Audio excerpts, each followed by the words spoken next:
Today on the Daily Dose, Ernie Pyle, America's eyewitness to war. Unquestionably the most famous and beloved American war correspondent of World War II, Ernie Pyle's distinctive folksy writing style brought the horrors of war into living rooms throughout the United States.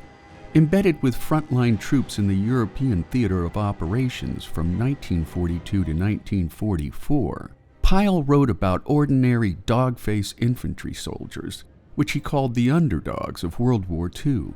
Through his heroic reporting, Pyle became friends with enlisted men and officers alike, as well as war leaders such as Omar Bradley and Dwight D. Eisenhower. After returning stateside to shake off a severe case of battle fatigue, Pyle returned to the trenches in 1945, this time in the Pacific Theater of Operations. Reinforcing his status as the dog-faced GI's best friend, Pyle wrote a column from Italy in 1944, proposing that soldiers in combat should get fight pay, just as airmen receive flight pay.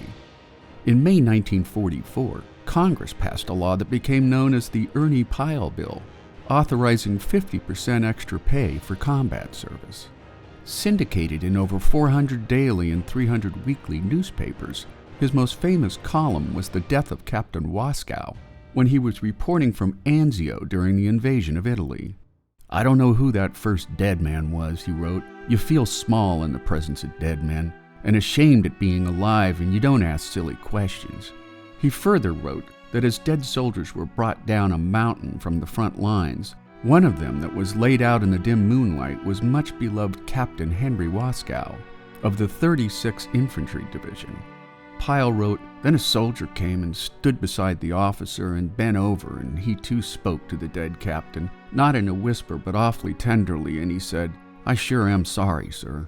Then the first man squatted down and he reached down and took the dead man's hand, and he sat there for a full 5 minutes, holding the dead hand in his own and looking intently into the dead face, and he never uttered a sound all the time he sat there.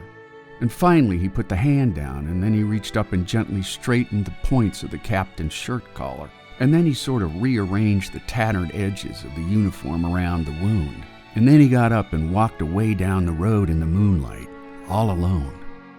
When Pyle was killed during the Battle of Okinawa, April 14, 1945, President Harry S. Truman said of the gutsy reporter, "No man in this war has so well told the story of the American fighting man as American fighting men wanted it told.